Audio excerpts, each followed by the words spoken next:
नमस्कार, रात 10 बजे देख रहे हैं आप। मैं हूं पुनीत पाठक और इस वक्त की सबसे बड़ी खबर छत्तीसगढ़ से कोरोना का अपडेट आपको दे दें।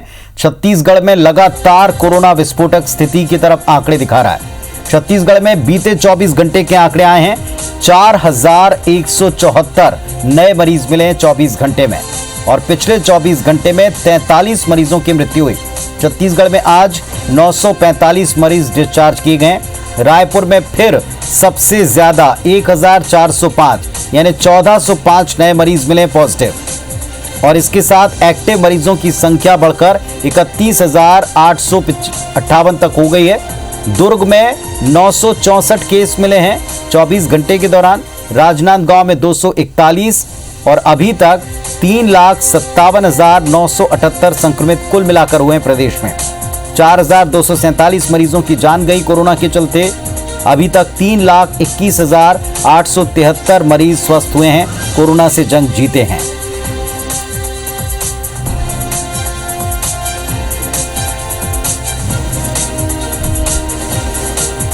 तो इस वक्त टीवी स्क्रीन पर आप देखें, एक दिन में 4,174 केस मिले नए, 945 मरीज ठीक हुए हैं और 43 मरीजों की मृत्यु हुई है।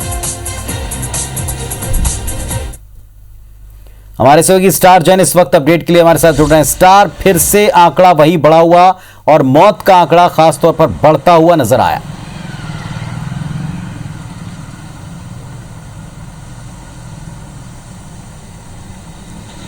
देखिए, लगातार कोविड के नए केसेस के साथ साथ मौत के आंकड़े भी लगातार बढ़ रहे हैं। नए केसेस की बात करें तो आज लगभग 4,174 नए मामले सामने आए हैं, जबकि लगातार पिछले कुछ दिनों से देखा जाए तो 4,000 का फिगर क्रॉस करते आ रहा है और इसमें भी राजधानी रायपुर से सबसे ज्यादा 1400 केस और उसके बाद दूसरे नंबर पर दुर्ग, जहां 950 के करीब मामले आए हैं। तो 4,000 में से देखेंगे तो लगभग 2,500 केस इन दो शहरों से आए हैं, जो बड़ी चिंता की स्थिति है, चिंता का विषय है। मौत के आंकड़े भी काफी ज्यादा चौंकाने वाले हैं। कोविड से मौत के मामले की बात करें तो कुल 43 मौत आज हुई है। पिछले 24 घंटे में जो रिपोर्ट्स आई उसके मुताबिक तो ये आंकड़े भी लगातार बढ़ रहे हैं और बेहद चिंताजनक स्थिति है। इसी संबंध में बता दूं, कोविड को लेकर आज कैबिनेट सेक्रेटरी जो केंद्र सरकार के हैं उन्होंने भी एक रिव्यू मीटिंग की थी, जिसपे महाराष्ट्र, पंजाब के साथ साथ छत्तीसगढ़ पर भी विशेष फोकस किया गया है। हाई रिस्क पे छत्तीसगढ़ को माना गया है महाराष्ट्र, पंजाब के साथ में, और विशेष निर्देश दिए गए हैं एहतियातन बरतने के। और लगातार जिस तेजी से कोरोना के मामले बढ़ रहे हैं उसके साथ साथ उनकी डेथ के केसेस भी बढ़ रहे हैं, तो ये दोनों स्थिति बेहद गंभीर हो चुकी है और लगातार केंद्र और राज्य सरकार दोनों इस पे मॉनिटर कर रही है और चिंता का विषय दोनों सरकारों के लिए बना हुआ है। लगातार बार बार इस बात की मांग उठ रही है कि जिस तरह से दुर्ग में परिस्थितियां बनी, वहां पर लॉकडाउन हुआ, आज भी यहां पर दिन भर ये चर्चाएं चली हैं। आपसे भी कई लोगों ने पूछा होगा कि क्या लॉकडाउन लग रहा है, इस तरफ कोई निर्देश आ सकता है या कल मीटिंग के बाद कोई फैसला हो सकता है क्या?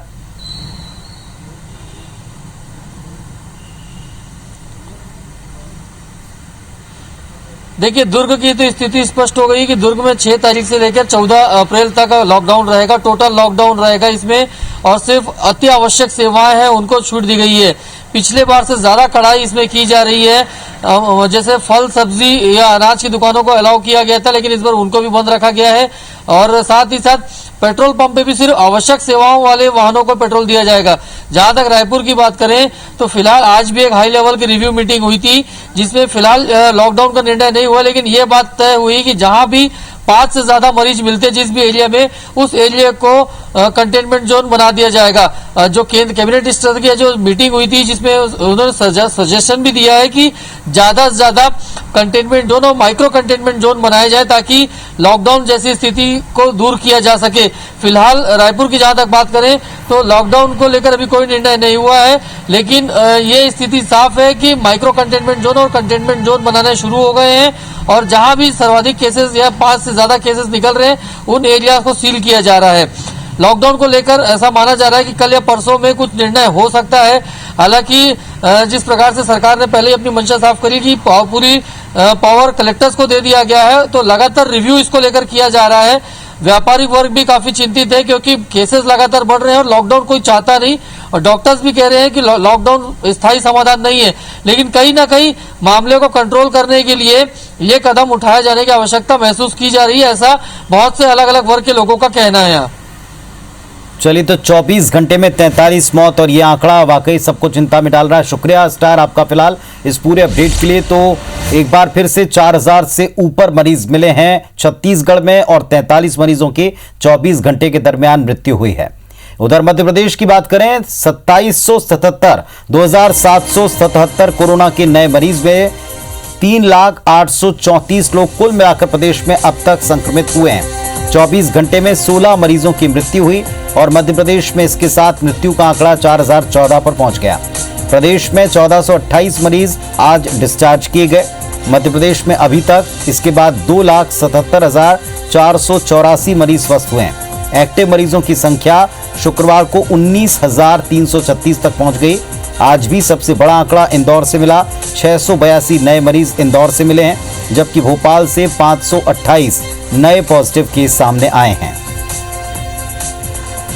अपडेट देखें आप मध्य प्रदेश का, 2777 नए मरीज मिले, 1482 ठीक हुए हैं, 16 की मृत्यु हुई है। एक्टिव मरीजों की संख्या 20,000 के पास पहुंच रही। 19,336 एक्टिव केस मध्य प्रदेश में है।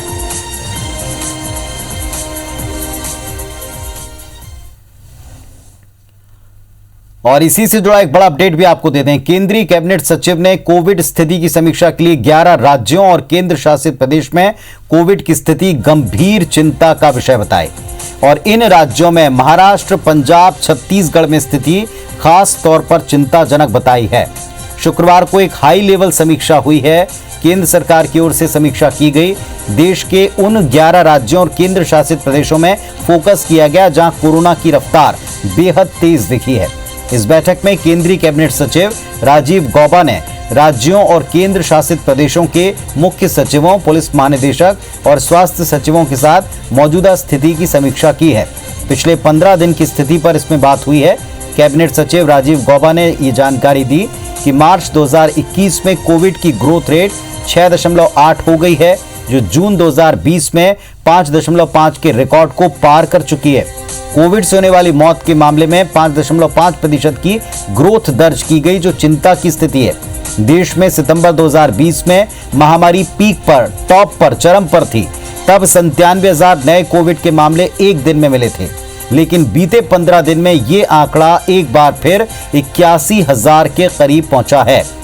इस बैठक में कैबिनेट सचिव ने कुछ बिंदुओं पर फोकस करने के निर्देश राज्यों को फौरन दे दिए हैं। इसमें टेस्टिंग क्षमता बढ़ाने को कहा है। कुल टेस्टिंग में 70% RT-PCR टेस्ट सुनिश्चित करने को कहा है। लैब से टेस्ट के रिजल्ट जल्द से जल्द सामने आए, इसकी व्यवस्था करने को कहा है। घनी आबादी वाले क्षेत्रों में स्क्रीनिंग टेस्ट के तौर पर रैपिड एंटीजन टेस्ट का उपयोग करने को कहा है। प्रत्येक संक्रमित व्यक्ति के लिए 25 से 30 ऐसे नजदीकी संपर्क का पता लगाया जाए, ताकि उनकी भी स्क्रीनिंग करके पहले से अलर्ट हो। कंटेनमेंट जोन और माइक्रो कंटेनमेंट जोन बनाने के लिए कहा है। रविवार को प्रधानमंत्री नरेंद्र मोदी सभी मुख्यमंत्रियों से कोरोना के मौजूदा हालात पर, उसके रोकने के उपाय पर बातचीत करेंगे।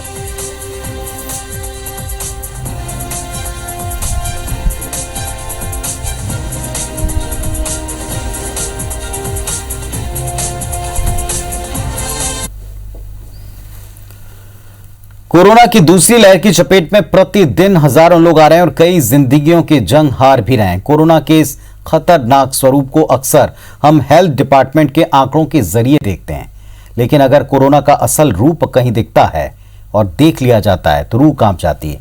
ऐसी एक तस्वीर हमको भी दिखी, आप तक पहुंचा रहे हैं दुर्ग जिले के एक मुक्ति धाम की तस्वीर।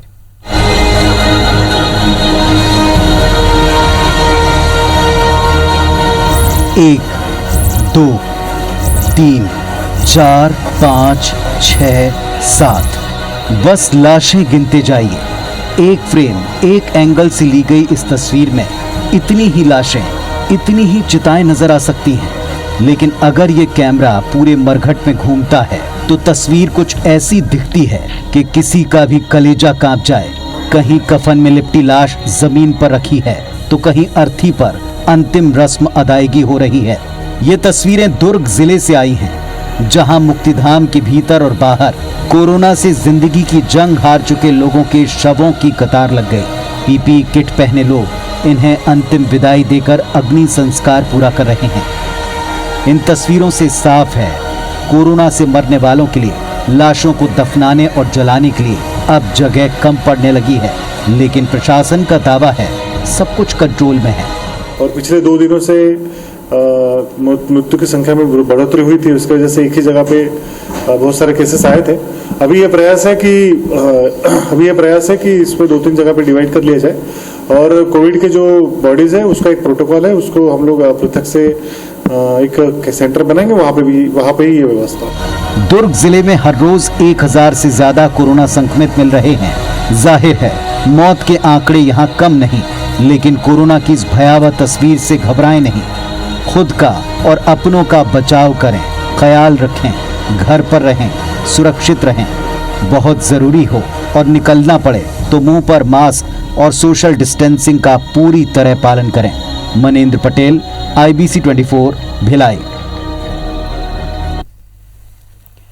दुर्ग जिले के चंदूलाल चंद्राकर मेडिकल कॉलेज पर एक सनसनीखेज आरोप लगा। अस्पताल प्रबंधन पर जिंदा मरीज को मॉर्चुरी में डाल देने और मौत का आरोप लगा है। पूरा मामला बुधवार का शाम करीब 7 बजे शारदापारा में रहने वाले विनोद पासवान को सांस लेने में दिक्कत हुई, जिस पर परिजन उन्हें चंदूलाल चंद्राकर मेडिकल कॉलेज लेकर गए। विनोद पासवान के परिजनों के मुताबिक मरीज हांफते हुए सीढ़ियां चढ़कर अस्पताल पहुंचे, लेकिन अस्पताल प्रबंधन ने इलाज में भारी लापरवाही दिखाई और मरीज को ऑक्सीजन चढ़ाने के बजाय खाली हॉल में शिफ्ट कर दिया।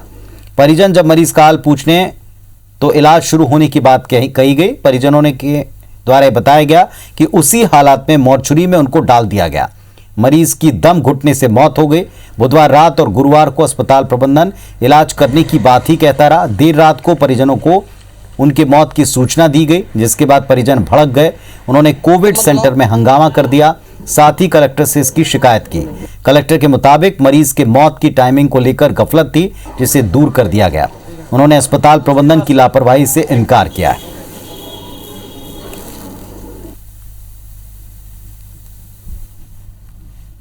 हमारा मरीज कैसा बताइए सर ऐसे करके, तो वो बोले कि कल तक ठीक है ऐसे करके बताया।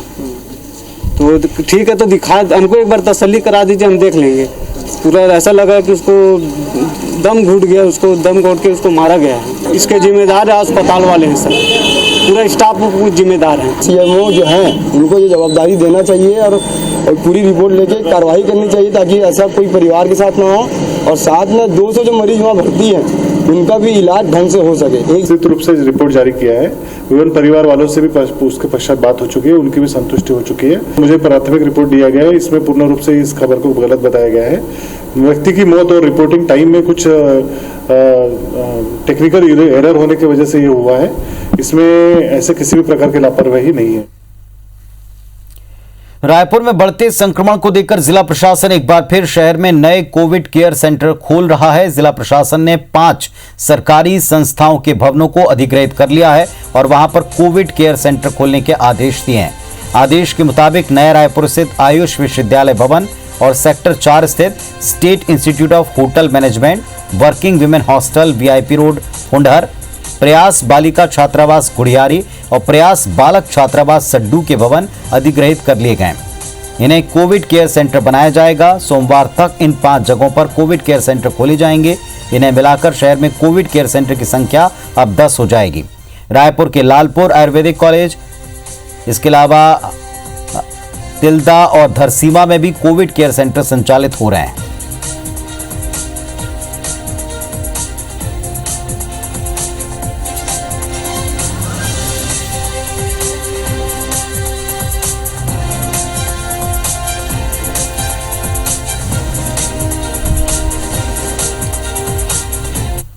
दुर्ग जिले में कोरोना संक्रमण काफी तेजी से फैल रहा है और इस बीच संक्रमण से खतरे के बचाव के लिए वैक्सीनेशन भी हो रहा है। टीकाकरण में आयु सीमा की बाध्यता को खत्म करने की मांग भी उतनी तेजी से उठ रही है। रोजमर्रा काम के लिए बाहर निकलने वाले लोग जिनकी आयु 45 साल से कम है, वो भी अब शासन से मांग करते हैं कि 18 साल से ऊपर के सभी लोगों को कोरोना का टीका अनिवार्य तौर पर लगवाया जाए। संक्रमण लगातार बढ़ते जा रहा है, उसको देखते हुए मुझे ऐसा लगता है कि आयु सीमा जो है समाप्त कर दी जानी चाहिए, क्योंकि सभी वर्ग के लोग हैं। आज जैसे मैं हूँ या हमारे बहुत सारे भाई हैं जो 18 वर्ष से उम्र के अधिक हैं, जो अपने रोजी रोटी के लिए लगातार चल रहे हैं। तो हम लोग फील्ड में काम करते हैं, कहीं ना कहीं एक जगह से दूसरा जगह जाते हैं, तो हमारे भी कहीं ना कहीं बहुत दिक्कत होता है हमको भी। तो हमारी ये मांग है कि कम से कम 18 वर्ष से जो एबव हैं उनको वैक्सीनेशन लगाया जाना चाहिए। कि बाकी फील्ड वर्क के लोगों को भी टीकाकरण लगना चाहिए। ऐसे ही अगर चलते रहे तो बाकी फील्ड वर्क भी खतरा होने का चांसेस है। कोरोना ऐसा तो नहीं कि 45 के उम्र के ज़्यादा वाले को ही कोरोना हो रहा है। कोरोना वैक्सीनेशन को लेकर इंदौर के पत्रकारों ने राज्य और केंद्र सरकार से मांग की है कि वैक्सीन को लेकर जो 45 वर्ष का नियम है उसमें पत्रकारों को रियायत मिलनी चाहिए, क्योंकि पत्रकार भी फ्रंटलाइन वर्कर हैं। जिस तरह पुलिस, स्वास्थ्यकर्मी, निगमकर्मी, प्रशासन काम करते रहे, ठीक उसी तरह हर मौके पर पहुंचकर पत्रकार भी अपनी जिम्मेदारी निभाते आए हैं, ताकि सटीक खबरें आम लोगों तक पहुंचें, सूचनाएं ना रुकें। पत्रकार हर वर्ग के हैं, 18 साल से लेकर 60 साल तक के लोग इसमें शामिल हैं। फ्रंटलाइन वर्कर्स के लिए उम्र की बंदिश खत्म करनी चाहिए। अब तक कई युवा पत्रकार कोरोना संक्रमित हुए हैं, उनके परिवारों को लगातार चिंता है और कुछ पत्रकारों की मृत्यु तक इसमें हुई है। कि मीडिया के हर साथी को ये वैक्सीन लगना चाहिए, क्योंकि ये इतने खतरनाक रूप से काम करते हैं, चाहे वो पुलिस विभाग के साथ हो या डॉक्टर्स के साथ हो या हॉस्पिटल जाना हो। मीडिया कर्मी हैं उनको तो हर वर्ग के वैक्सीन लगना चाहिए, चाहे वो 18 वर्ष हो, 35 वर्ष हो, 30 वर्ष हो, 40 वर्ष हो, 60 वर्ष हो, सबको भी वैक्सीन लगना चाहिए और लगवाना चाहिए लोगों को। और सरकार को भी जो है सब मीडिया कर्मियों को वैक्सीन लगाने का एक सर्कुलर जारी कर देना चाहिए। छत्तीसगढ़ में कोरोना संक्रमण की नई लहर के बीच में वैक्सीन एक बड़ी उम्मीद बनकर आई है। प्रदेश में जारी वैक्सीनेशन इस उम्मीद को बल दे रही है, जिसके तहत अब तक 19 लाख लोगों को वैक्सीन दी जा चुकी है। कोरोना के खिलाफ जंग लड़ने वाले हेल्थ वर्कर्स और फ्रंटलाइन वॉरियर्स के अलावा 60 साल से ऊपर के बुजुर्ग और 45 साल से ज्यादा के कोमॉर्बिड रोगों से ग्रस्त लोगों को भी वैक्सीन दी जा चुकी है। 1 अप्रैल से 45 साल से ऊपर के हर व्यक्ति को टीका लगने का काम शुरू हो चुका है। 16 जनवरी से शुरू हुए कोरोना टीकाकरण के काम में छत्तीसगढ़ का परफॉर्मेंस शानदार रहा। 31 मार्च तक प्रदेश के 19 लाख से ज्यादा लोगों को कोरोना का टीका लगाया जा चुका है। हेल्थ वर्कर और फ्रंट लाइन वॉरियर में भी करीब 85% टीकाकरण कर छत्तीसगढ़ राष्ट्रीय स्तर पर बेहतरीन परफॉर्म करने वाले राज्यों में शुमार हो चुका है। सबसे पहले हेल्थ वर्कर को टीका लगाया गया, इसके बाद फरवरी से फ्रंट लाइन वर्कर को टीका लगाने का काम शुरू किया गया। मार्च में 60 वर्ष से ज्यादा के बुजुर्गों और 45 साल से ऊपर के ऐसे लोगों को भी टीका लगाने का काम शुरू हुआ जो गंभीर रोग से ग्रसित थे। अधिकारियों की माने तो वैक्सीनेशन ड्राइव क्षमता का लगातार विस्तार किया जा रहा है। फर्स्ट डोज वो लगभग हमारे ऑलमोस्ट 86% हो चुके हैं, जो कि पूरे देश में काफ़ी अच्छी स्थिति है। और सेकेंड डोज भी ऑलमोस्ट 76% हुआ है। और उसी तरह से फ्रंटलाइन वर्कर को भी जब 2 फरवरी से चालू किया गया था, तो उसका भी फर्स्ट डोज हम लोग लगभग 80% के आसपास प्राप्त है। छत्तीसगढ़ में कोरोना के खिलाफ वैक्सीनेशन अभियान को तेज करने के लिए केंद्र सरकार की तरफ से भी लक्ष्य तय कर दिए गए हैं। इसके मुताबिक अप्रैल माह तक 45 साल से ऊपर के प्रत्येक व्यक्ति को कोरोना वैक्सीन लगाने का लक्ष्य दिया गया है। फिलहाल प्रदेश में 2 करोड़ 93 लाख से ज्यादा की आबादी निवास करती है, जिसमें करीब 20% की आबादी 45 साल से ऊपर वाली है। इस लिहाज से 58,66,000 से ज्यादा लोगों को वैक्सीन लगाना है। इसमें से 9.93 लाख की आबादी को मार्च में टीका लगाया जा चुका है। शेष 48.73 लाख लोगों को अप्रैल माह में टीका लगाया जाना है। इस लक्ष्य को पाने के लिए प्रतिदिन 2.43 लाख वैक्सीन लगाने का टारगेट तय किया गया है। इसके लिए हर 100 वैक्सीन के लिए एक टीकाकरण केंद्र तैयार किया गया है। इस टारगेट को हर हाल में अचीव किया जा सके, इसलिए छुट्टी, सार्वजनिक अवकाश के दिन भी टीकाकरण का काम जारी रहेगा। टीकाकरण का काम शहर से लेकर ग्रामीण क्षेत्र में भी पूरा हो सके, इसके लिए भी पूरी व्यवस्था की गई है। टोटल हमारे रायपुर में हमें 5,51,000 के आसपास लोगों को वैक्सीनेशन करना। इस हिसाब से हमारा डेली का टारगेट करीब 25,000 आएगा, छुट्टियों को ये छोड़ते हैं तो, है ना। तो उसके लिए हमको 250 सेंटर बनाने हैं, तो हमने सेंटर्स तो बना दिए हैं। बहरहाल 45 साल से ऊपर के लोगों को वैक्सीन देने का अभियान 1 अप्रैल से शुरू किया जा चुका है। जिस तरह की तैयारी स्वास्थ्य विभाग ने की है, उसे देखकर ऐसा लगता भी है कि 45 साल से ऊपर के हर व्यक्ति को वैक्सीन देने का काम पूरा कर लिया जाएगा। हालांकि ये तभी संभव है जब सरकारी प्रयासों को आम जनों का सहयोग मिले।